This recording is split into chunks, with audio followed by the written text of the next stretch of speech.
नरेंद्र मोदी 9 जून रोजी तिसऱ्यांदा पंतप्रधान पदाची शपथ घेतील। राष्ट्रीय लोकशाही आघाडीच्या नेतेपदी त्यांची निवड झाल्यानंतर ते सत्तास्थानी विराजमान होणार आहेत। पंतप्रधान मोदी यांच्या शपथविधीनंतर केंद्रीय मंत्रिमंडळात महाराष्ट्रातून कोणाला संधी मिळणार त्या संभाव्य नेत्यांची नावे समोर आली आहेत। हे संभाव्य नेते कोण आहेत हे आपण या व्हिडिओतून पाहू। नमस्कार, फॉर द पीपल न्यूज मध्ये आपलं स्वागत। व्हिडिओला सुरुवात करण्यापूर्वी आपण फॉर द पीपलला सब्सक्राइब, लाइक व फॉलो जरूर करा।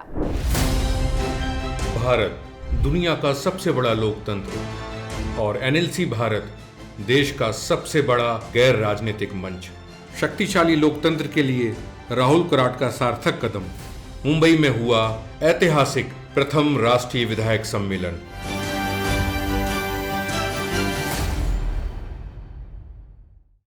निवडणूक निकाल जाहीर झालाय। अटीतटीच्या निवडणुकीत अखेर एनडीएने बाजी मारली तर इंडिया आघाडी बहुमतापासून थोडक्यात दूर राहिली। या निवडणुकीमध्ये भाजपला अपेक्षित यश मिळालेलं नाही। भाजपला 240 जागांवर समाधान मानावं लागलंय। 272च्या जादुई आकड्यापासून भाजप दूर असल्याने त्यांना एनडीएतील घटक पक्षांवर अवलंबून राहावं लागणार आहे। त्यामुळे एनडीएतील जनता दल संयुक्त आणि तेलुगू देसम पार्टी यांना महत्त्व प्राप्त झालं। या दोन्ही पक्षांना केंद्रात महत्त्वाची खाती मिळणार आहेत। नरेंद्र मोदी आता पहिल्यांदाच आघाडीचं सरकार चालवणार आहेत। त्यामुळे सर्व पक्षांना सोबत घेणं अत्यंत गरजेचं आहे। कोणत्याही पक्षात कोणत्याही प्रकारची कोंडी होऊ नये याची विशेष काळजी घेतली जाते। यासाठी संभाव्य मंत्र्यांची पार्श्वभूमी तपासली जाते। 5 खासदारांमागे एक कॅबिनेट मंत्री करण्याचा फॉर्म्युला ठरवण्यात येत असल्याचं बोललं जातंय। हे सूत्र सर्व पक्षांना लागू केलं जाईल। यावेळी राज्यमंत्र्यांची संख्या कमी होऊ शकते। दरम्यान भाजप स्वतःकडे गृह मंत्रालय, संरक्षण, अर्थ, रेल्वे, परराष्ट्र, रस्ते व परिवहन, कायदा ही मंत्रालय भाजपा स्वतःकडे ठेवू शकतं। तर शिक्षण, आरोग्य, उद्योग, माहिती आणि प्रसारण, शहर विकास, गृहनिर्माण, जलसंपदा, महिला आणि बाल विकास, रसायने आणि खते, अल्पसंख्याक व्यवहार, विज्ञान तंत्रज्ञान, भूविज्ञान, ग्राहक व अन्न वितरण, सूक्ष्म, लघु आणि मध्यम उद्योग, ग्रामविकास, नागरी उड्डाण ही मंत्रालये एनडीएतील मित्रपक्षांना दिली जाऊ शकतात। या मंत्रिमंडळात महाराष्ट्रातून या मंत्रिमंडळामध्ये कोण कोण असेल याबाबत आता चर्चा सुरू झाली आहे। शिवाय कोणाच्या वाटेला किती मंत्रिपद येणार याबाबतही तर्क लढवले जातात। राज्यामध्ये भाजपला 9 जागांवर यश मिळाले। त्यामुळे भाजपला सर्वाधिक 4 ते 5 मंत्रिपद मिळण्याची शक्यता आहे। महाराष्ट्रातून नितीन गडकरी आणि पीयूष गोयल यांची नावे मंत्रिपदासाठी निश्चित मानली जातात।